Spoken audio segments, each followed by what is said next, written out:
CitySwoon didn't want to partner with really loud bars because it's just not conducive to speed dating. So having a little bit quieter of an atmosphere is actually great for the process for people to get to talk and meet each other. So honestly, it was kind of the perfect partnership.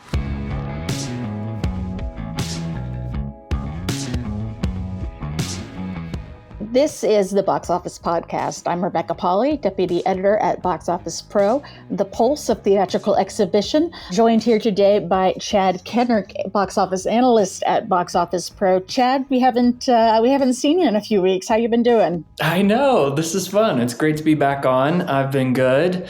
Been going to the movies. How about you? We both did go to the cinema over this past Super Bowl weekend. And not many people did. I think we were two of the few. But yeah, we'll be chatting a bit about that over this episode, going over the new marketing and trailer releases that always come hand in hand with the Super Bowl, going over the box office forecast for this next weekend, where we actually start to get some movies coming out to screen. Two of them in one weekend even. Amazing. Imagine it. And then in our feature segment, I had a chat with Annelise Holyoak, the Senior National Director of Marketing and Loyalty at Cinépolis, about an interesting speed dating initiative that they're doing. It's a really interesting, it sounds, really a solid way to fill in a slate, or even, weekdays when things are slow at the cinema. Speaking of, Lisa Frankenstein came out in theaters from Focus Features over this past weekend. Not a particularly good one box office-wise, Chad. We'll go into that box office in a bit, but first, you did see the film. You saw a couple films this weekend, right? I did, yeah. Me and my wife went to Lisa Frankenstein, and then our friends at Metropolitan Theaters helped us out with an IMAX screening, the reissue of Dune, which I hadn't seen the film in IMAX previously, unfortunately, and it's a different experience. It was fantastic. We did popcorn, icy, candy, the whole shebang. Thing. Yeah, I think Dune was. Yeah, I did catch it in IMAX when it came out, and it's like, I mean, I can't imagine seeing Dune 2 in a non-premium format at this point. Right. Yeah. So you're on the Dune 2 premium train. I assume also on the Pro Dune 2 popcorn bucket train. If I can get any popcorn out of it, that's really the thing, right? Yeah, and I gotta say, we have not gotten any bites from last weekend's episode, Danielle and I asking if anyone has any intel, any details on how this beautiful, wonderful, somewhat strange and disturbing Dune popcorn bucket came to be. So the offer is still open. Numbers at boxoffice.com. Yeah, please reach out to us. Please email us. Please. But moving on to movies that have come out in cinemas. Yeah, Lisa Frankenstein debuting to 3.8 million on around 3,100 screens, actually putting it in second place behind Holdover Argyle, which fell around 63% to 6.5 million. Not a great weekend at the box office. I'll tell you, I did go out myself, actually during the Super Bowl. One of my favorite films, an animated sci-fi film called Paprika by director Satoshi Kon. I think Iconic Releasing, the Event Cinema Company, has the license to that and another couple of that director's films. So they pop up in cinemas once every few years.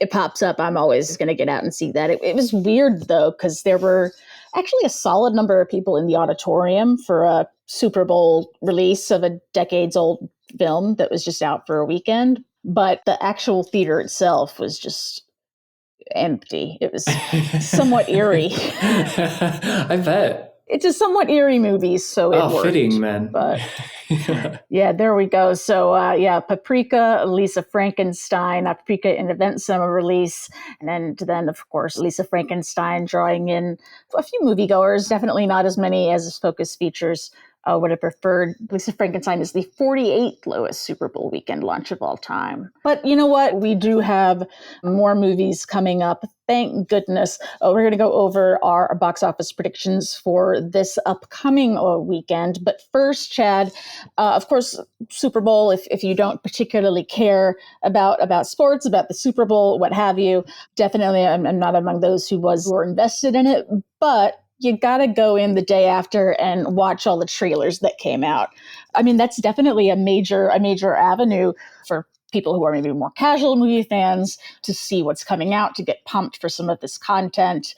We saw a couple trailers for the Super Bowl. I think a couple of them had Ryan Reynolds. I heard Ryan Reynolds was like in every single commercial break during the Super Bowl in some capacity. So Chad, you keep up on boxoffice.com with our rolling kind of trailer updates, keeping up on the marketing campaigns that are getting revved up. Let's talk about some of the trailers that we saw. Of what we saw, I mean, we have a few to go through, but what is the one that sticks out to you as your top? I would say it'd have to be Wicked, because we were lucky to get to see a little featurette at CinemaCon last year, but this is the first time any footage has been screened for the public. And that's, of course, based on the Broadway show. And I mean, what's interesting to me is it didn't say part one. So it did, yeah. Yeah. So I'm curious if audiences are going to go in not realizing that it's two parts. If it's going to be a Dune 2 situation where the credits roll and you're like, oh, yeah, it was an interesting looking trailer. I definitely, speaking about it with my boyfriend afterwards, did not realize that Jeff Goldblum was the Wizard of Oz. Oh, yes, some good casting. Right. Yeah. He looks fun. Yeah. I think what's important about this casting too is Cynthia Erivo being a person of color in that role. I think it's only ever happened once on the West End that a person of color is in that role. So it makes an interesting conversation starter and statement. Yeah, that's definitely a big role for her, a big break. I'm excited to see that one. Hopefully it'll ignite the holiday period box office this upcoming year in a way that musicals have been kind of hit or miss with over the past couple of years. But I mean, Wicked feels like a different beast. You've seen pretty much all of the major musicals that have come out, right, Chad? The Mean Girls, the Wonka. Yeah, I feel like this is the one in terms of it has such a following and such a broad audience over all of its years on stage that it could bring a lot of moviegoers in. Mm-hmm. And this is one that you wouldn't even, as a studio, bother trying to do that thing where you hide the fact that it's a musical. No. Like, it's Ariana Grande's in it. It's a musical. Yeah. If anyone thinks it's not a musical. Exactly.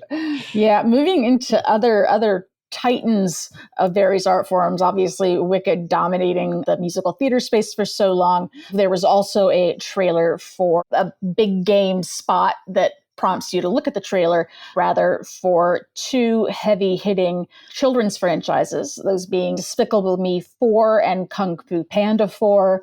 I mean, I think at this point, I feel myself I want to knock on wood, like I feel like I'm jinxing something as I say this, but the Minions are as good a sure bet as you can get nowadays in children's entertainment. Yeah, and this is the first direct sequel to the original Despicable Me films in 7 or 8 years. So it's like Ger's married now.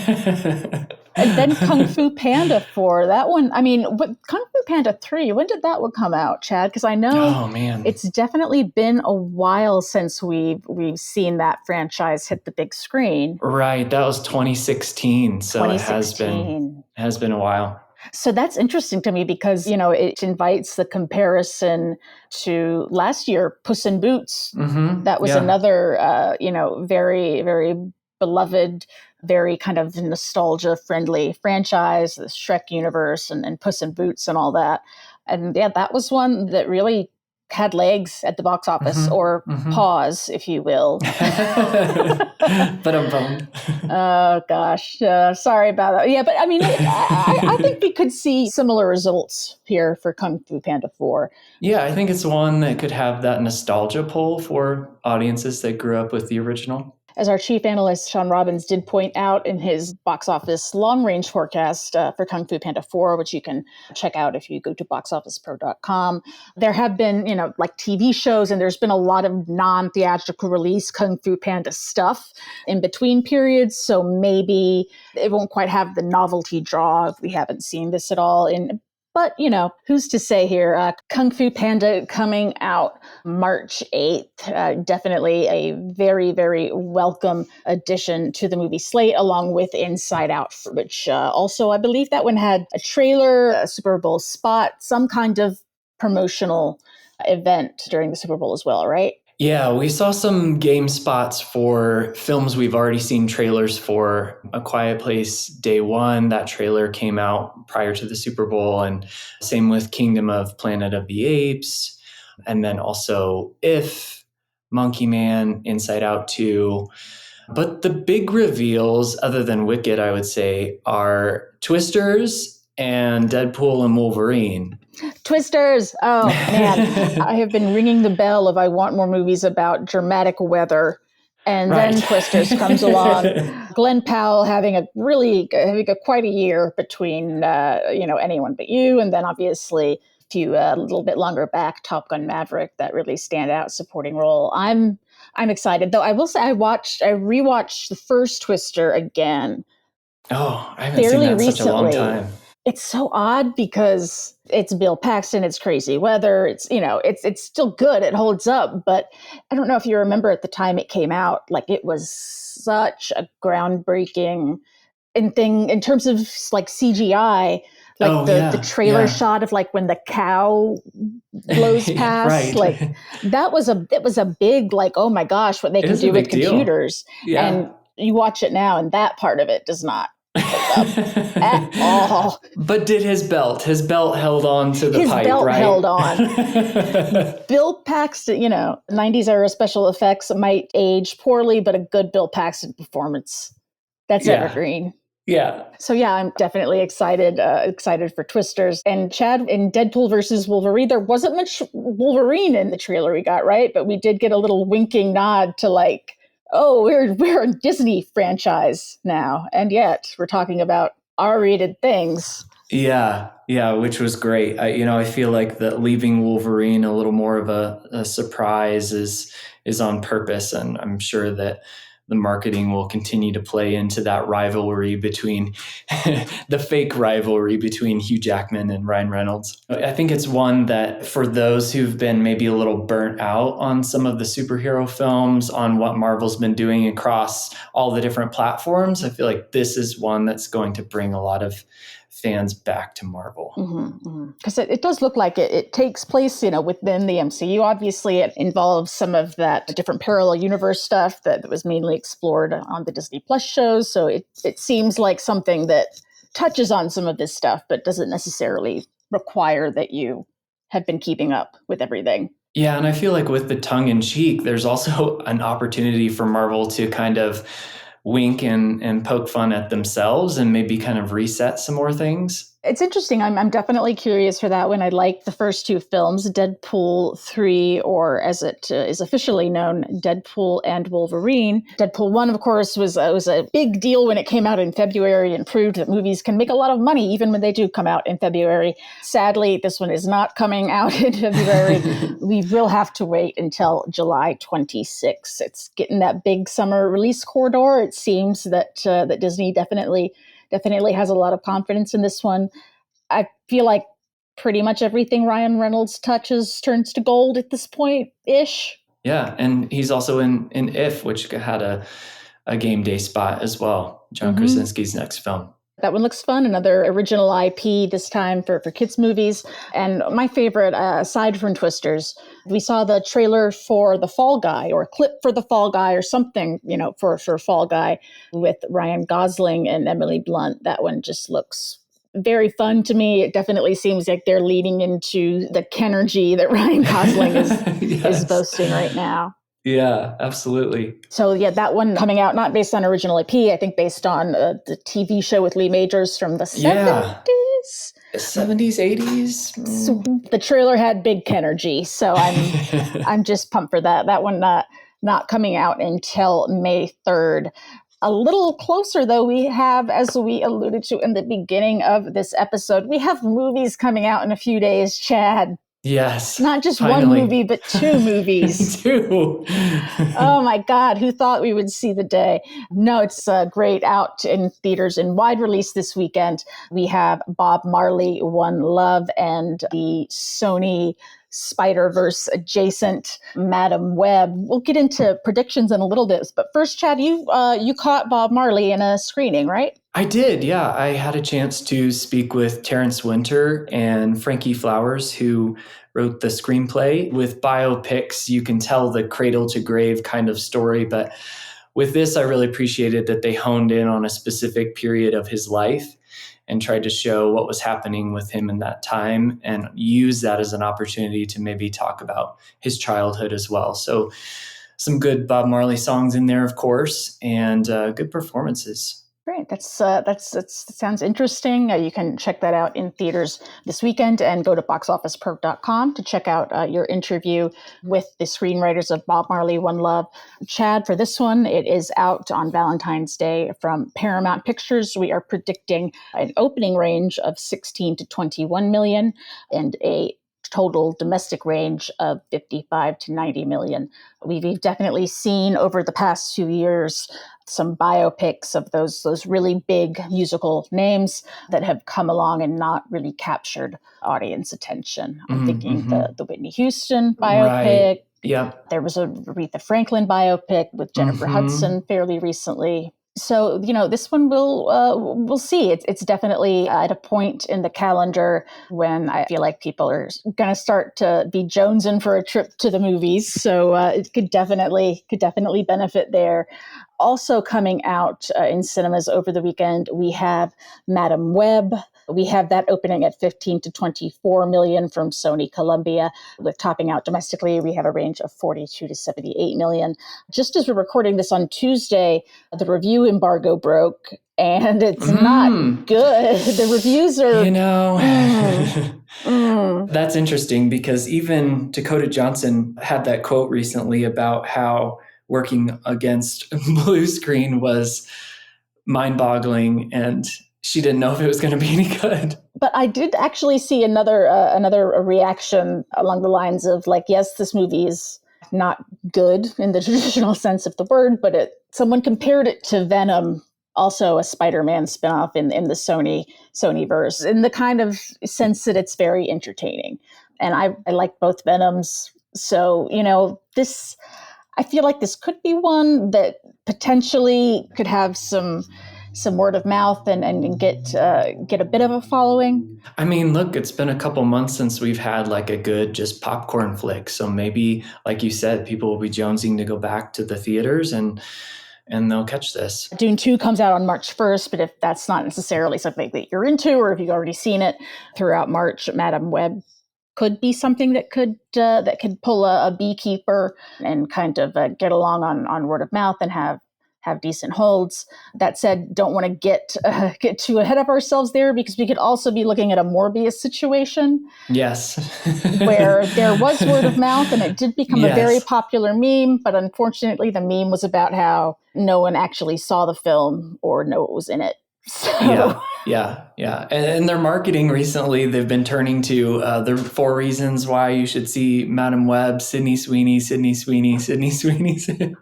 they're at least locking into that. I'm glad that someone in Sony listened to Daniel and I talking about just that on the podcast a few weeks back.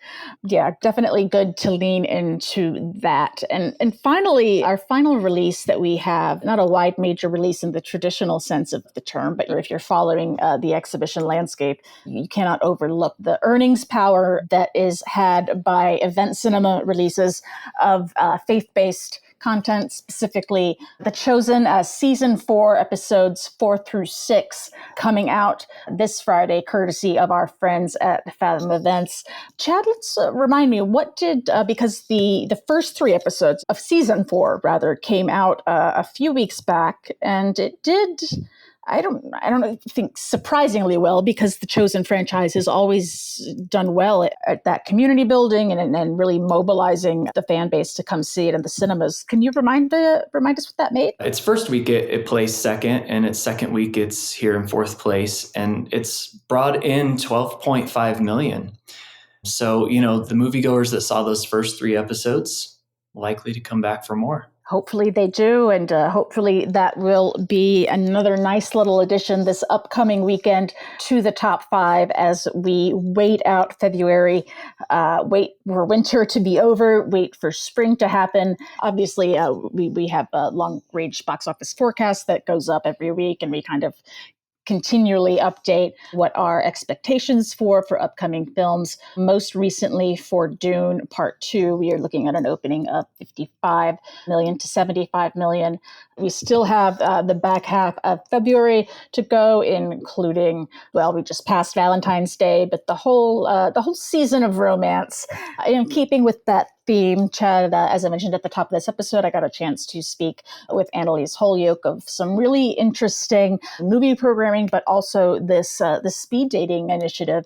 Just, we really always like to do that around the podcast is really showcase some of these interesting non-traditional programming events that are happening at various theaters, whether that's a big chain like Cinépolis or a smaller regional chain or an independent cinema. Yeah, we really like digging into that and seeing how it's done. And of course, if you're listening to this and you think, gosh, there's something really interesting that this theater I know of or this theater I work at is doing, we always love to get leads about cool theater things because we're theater nerds. So email us at numbers@boxoffice.com with any tips.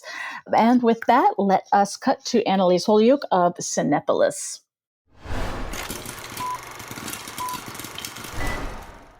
So, Annelise, thanks so much for joining us today. These last few months, I think it's fair to say, have been quiet in terms of the film slate.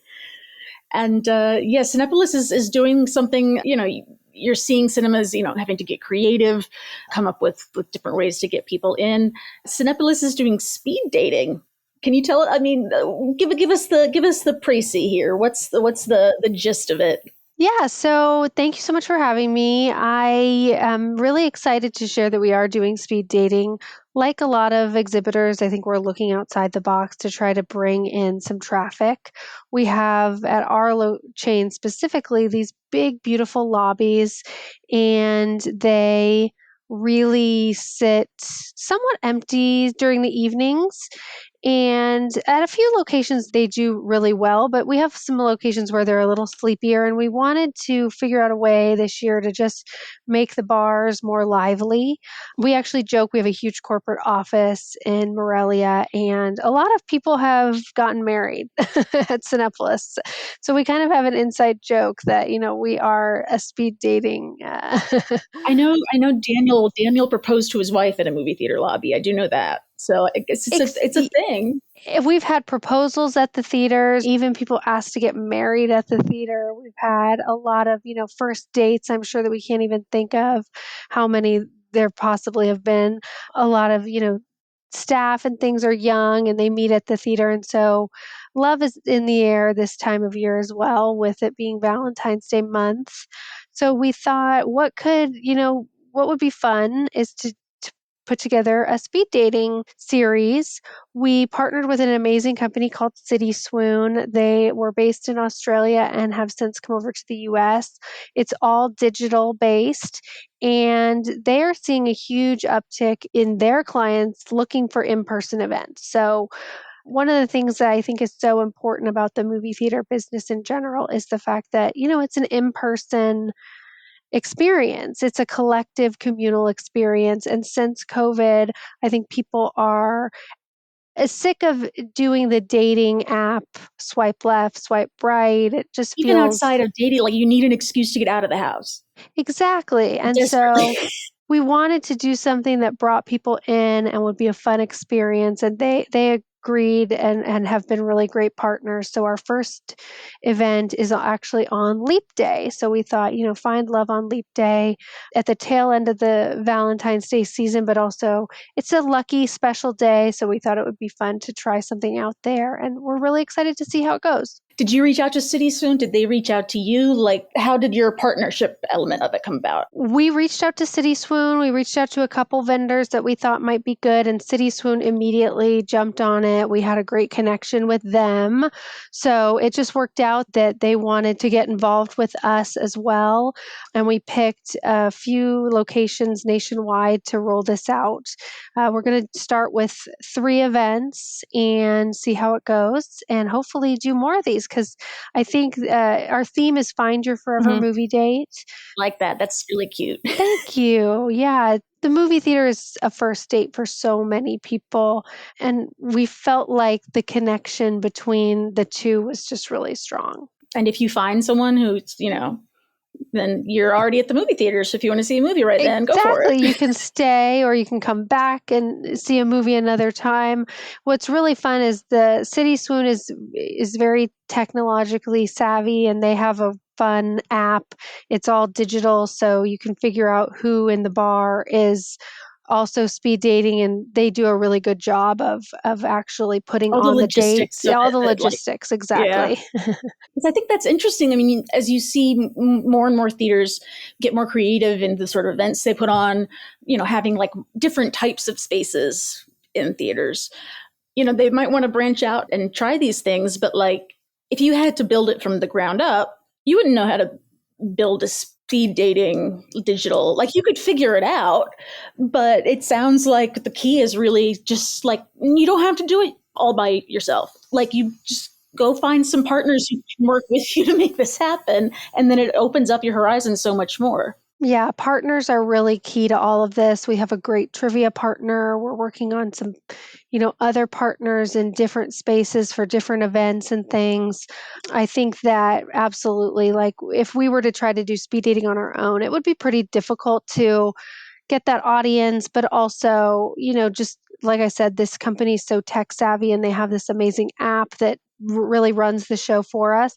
And the theaters, I think, will really enjoy it because it doesn't put more stress on our operations team. And, right now it's slower with operations, but, it's going to pick up in the next couple months, especially in the summer, but we'll still be able to continue to do these partnerships because we have such strong partners on the other side helping us run. Weekday evenings, like, it's coming. If you need to schedule an additional bartender, you could schedule an additional bartender.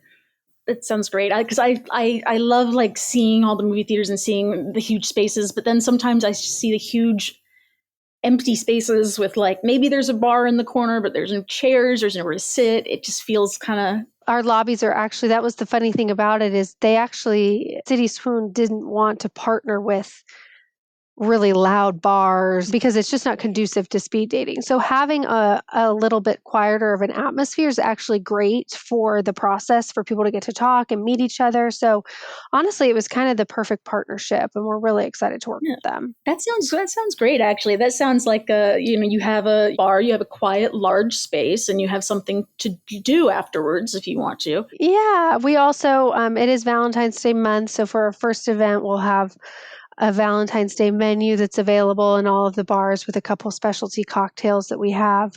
We're eventizing our weekday classics a little bit more, leaning into those a little bit more heavily since it's slower. So, advertising those additional love movies has been fun because I think when people come in to do the speed dating, they'll have some options for blockbusters, but also we have a great classics coming up. Yeah, I wanted to ask you about that, about the other ways you're leaning into Valentine's Day, or even, January. Like, there's very little to see. If you've already seen what you want to see and you're not so much a repeat viewer, you have to take some of those rep screenings and some of those kind of more standard ways that you get people in on off-peak hours and really be creative in how you market them. Absolutely. We did a big Mean Girls movie and a meal event for January, and that's something we're going to do also in February. We launched our movie and a meal series last year, and it's been a really great incremental revenue for the chain because we're bringing in people who are really excited about these films but are prepaying for a robust themed menu. And we originally started them as 21 plus shows, but had a lot of interest from people wanting to bring kids and teenagers, as well as people who just don't drink alcohol. So we have mocktails and cocktails at all of the screenings now, which has been really cool. It's great to partner with other alcohol brands to create these fun drinks, as well as, we're doing new titles as well as old titles. So we had our biggest event to date was for Elf over the holidays. And our next one, we actually have two for February. On Valentine's Day, we're hosting a love screening and an anti-love screening. So if you're in love and you want to celebrate that with your partner, or friend, you can go to our Notebook series. You'll get a red rose. And if you go to the Anti-Love series, which is Cruel Intentions, you'll get a black rose. Yes. So you can go with your friends or whoever to that one, or your significant other if that's the movie you're into. The menu is the same at both, but we have a lobster pasta and a wonderful offering, like an avocado brownie. It's going to be really fun. So, and if you just want to see blockbusters, which is totally great with us as well, we have Madam Webb out, and our Valentine's Day menu for the month of February will be available at all shows outside of the movie and a meal, which is great. In general, the screenings have been really fun for us. The whole company honestly gets involved in helping pick these different movies. Everybody loves to, have their say on what the menu should be. We're really taking guest feedback as well. Like, it's just been kind of a learning thing to see what guests are looking for and what they want. Our next one we have yet to announce yet, but if you're listening here, it will be The Big Lebowski in April. That will be our next movie and a meal. We're also doing a March Mayhem series, which will be a themed menu, as well as $5 classic movies in anticipation for the new Mad Max coming out. Thank you once again for listening to this week's episode of the Box Office Podcast. The Box Office Podcast is co-produced by Box Office Pro, the Box Office Company, and Record Edit Podcast. New episodes drop every Thursday, so please tune in next week, and we'll hear from you later. Thank you. Bye.